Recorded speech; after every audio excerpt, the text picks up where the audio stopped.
mi práctica. Hemos hablado del diálogo y de la práctica de la medicina, pero voy a enfocar en un diálogo particular, diálogo sobre el problema del cuidado paliativo. Desde mi experiencia en la Facultad de Medicina de la Universidad de West Virginia y como miembro de comités de bioética, voy a usar casos míos. El problema de hoy es que el uso de tecnología médica para mantener personas vivas indefinidamente de manera contraria a sus deseos. Por eso hubo un movimiento de la bioética. De hecho, en mi experiencia, cuando era joven, en la época medieval casi, pues era yo sacerdote anglicano. Ahorita no estoy, pero era sacerdote anglicano. Y en la parroquia donde estaba sirviendo hubo una señora Adams, que estaba muriendo. Esta murió en el año 1968 o 9. No hubo dudas sobre su condición terminal. Falló sistemas múltiples y iba a morir. De hecho, en el hospital su peso hasta como 40 kilos y claramente estaba muriendo. Pero falló su corazón una vez y aplicaron resucitación, reanimación, y falló sus pulmones otra vez. Otra vez aplicaron RCP 3 veces un día y 3 veces el día siguiente para reanimar esta pobre mujer. Y es el problema del uso, sobreuso, debo decir, de tecnología. De hecho, llamé al médico preguntando ¿por qué estás tratando de reanimar a esta pobre mujer? Ella está intentando morir, pero no es permitido. Así que, por eso, el médico me dijo que tenemos que aplicar todas las medidas posibles para salvar la vida del paciente hasta que no funcione. Esto fue hace muchos años y era la práctica común.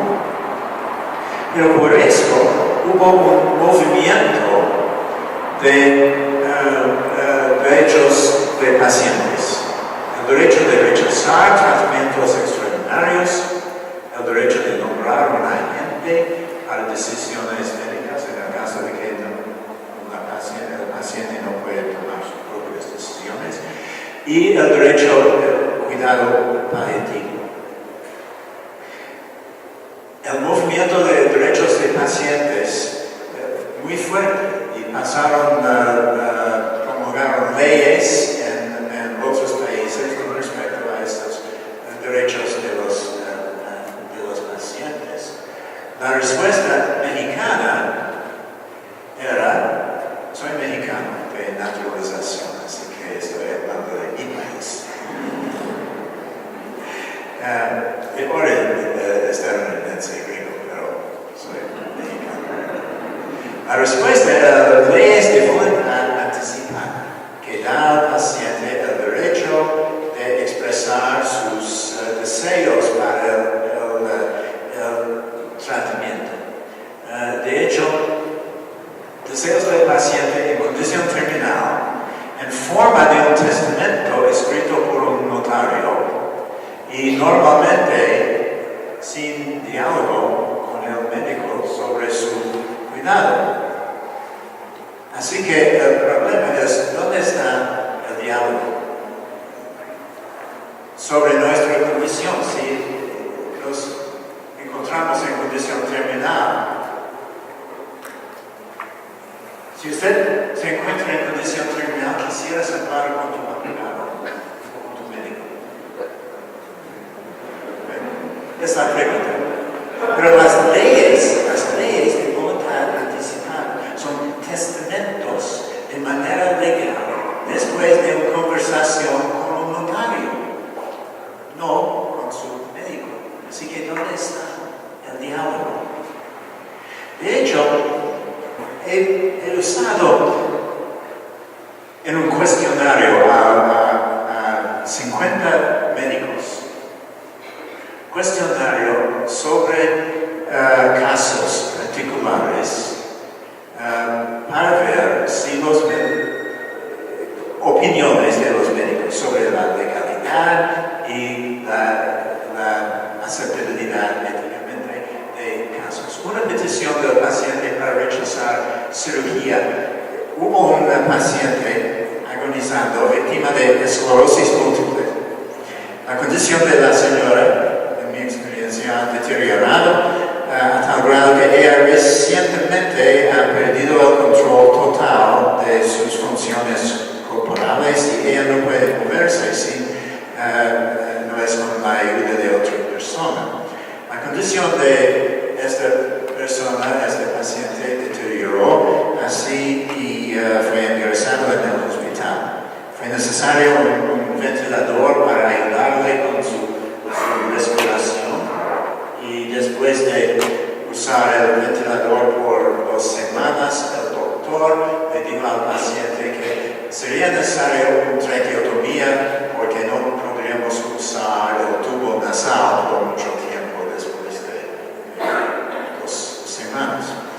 Pero después de considerar esto, la señora, sabiendo que ha llegado al fin de su vida, decidió rechazar la cirugía en traqueotomía y además optó por pedirle al médico remover el ventilador. ¿Es legal? 2 cosas, rechazar el tratamiento y remover el ventilador. ¿Es legal?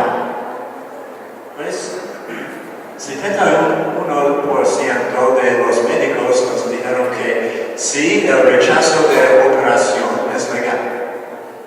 Otros dicen que no. Pero también 39% de los médicos nos dijo que piensan que pedir retiro del ventilador es legal y otros 61% han dicho que es ilegal retirar el ventilador. Otro caso. Paciente tenía cáncer del estómago metastasizado a su hígado, otros órganos. Se encuentra en condición terminal de que existe ningún tratamiento. Contrajo una pulmonía. Quiso rechazar el tratamiento. Este fue un caso de mi experiencia, pero no es un caso raro. Contrajo una pulmonía. Quiso rechazar tratamiento con antibióticos y prefería morir por su pulmonía en vez de morir o prolongar su agonía con este cáncer. ¿Tiene el derecho de rechazar tratamientos con antibióticos? ¿Qué piensa? Pues el paciente tiene el derecho. Los médicos piensan que es ilegal cumplir con los deseos del paciente para rechazar este tratamiento con 84% nos han dicho que es ilegal. Es necesario aplicar antibióticos. Pues, ¿qué pasa con los derechos del paciente? Hay una carta de derechos del paciente, general del paciente. Se puede ver esa carta en rótulo en cada pared de los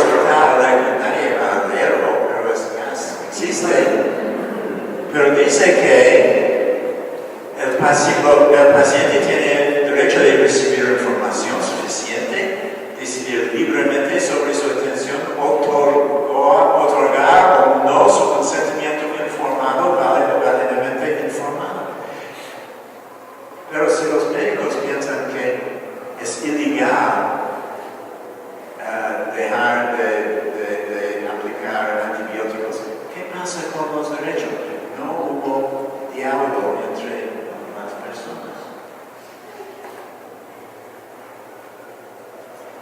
Otro paciente de mi experiencia con insuficiencia cardíaca y angina muy grave de 85 años de edad sufrió 3 infartos cardíacos, recibió resucitación 2 veces por infartos y otra vez por fallo cardiopulmonar. Su médico le dijo que si tuviera más complicaciones necesitaría un bypass, cirugía bypass, aunque el pronóstico no está bien. El paciente cree que su corazón ha llegado al fin de su vida y no le gusta la idea de cirugía con bypass. Además, no quisiera RCP otra vez. El médico puede escribir un orden para no resucitación. En el hospital, sí.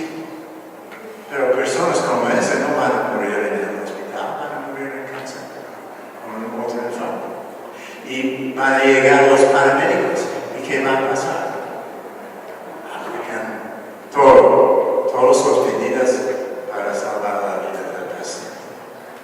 Pues los médicos nos dicen que rechazo de reanimación es legal, 51%. Es ilegal, han dicho 49%. Es casi igual, ¿no? ¿Qué debemos concluir de este sondeo breve de los médicos? Podríamos concluir que los médicos como un grupo no saben qué es legal y qué no es legal. No saben. Así que es un problema, y el problema es que la ley de salud sí dice que tenemos el derecho de rechazar tratamientos, tenemos el derecho de recibir medicamentos de controlar el dolor, pero hay el Código Penal que dice que sí, se puede interpretar el Código Penal para decir que si el médico no hace todo lo posible para salvar la vida del paciente, se puede acusarlo de abandono del paciente. Es un conflicto en la ley. Y es por eso que los médicos no saben que es legal y que no lo es. Estaba hablando en una conversación con 25 médicos en el Hospital General aquí en Querétaro sobre el uso de morfina para controlar el dolor. Existe un riesgo de inhibir respiración. No voy a decir que puede provocar la muerte del paciente, pero puede acelerarlo un poquito por inhibir la respiración. Y además la morfina va a poner al paciente, ¿cómo se dice? Semiconsciente. Y hay personas que sí le gusta toda la morfina para controlar el dolor.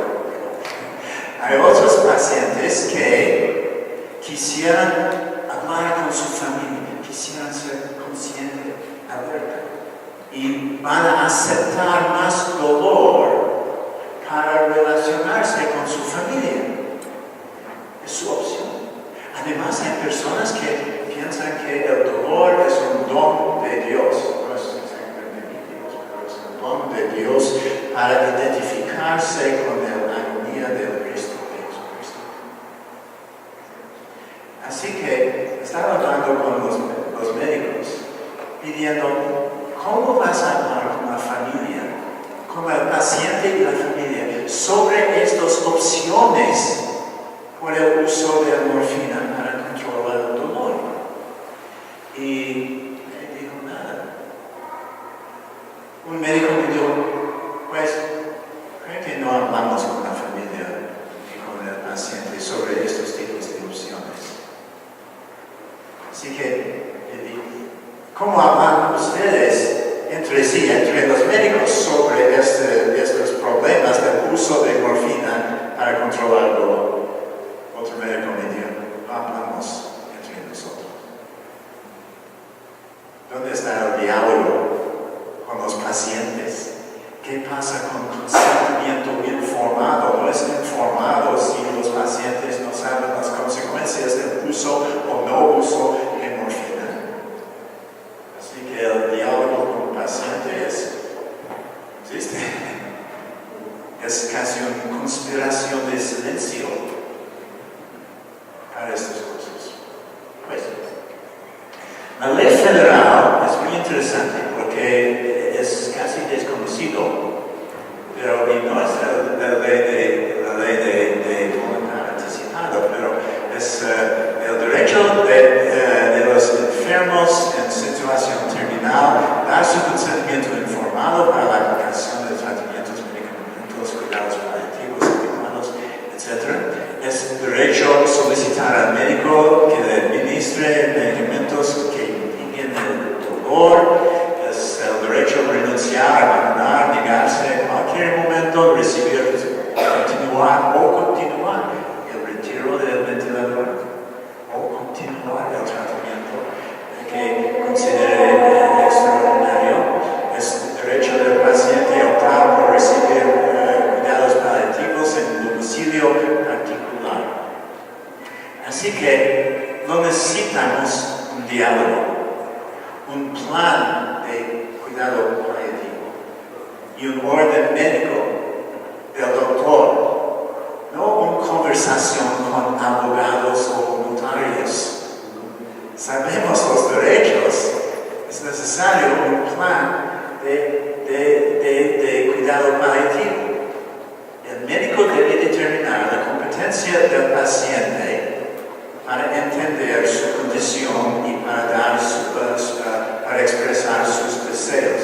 Con el notario, ¿quién va a determinar la competencia del paciente? ¿El notario?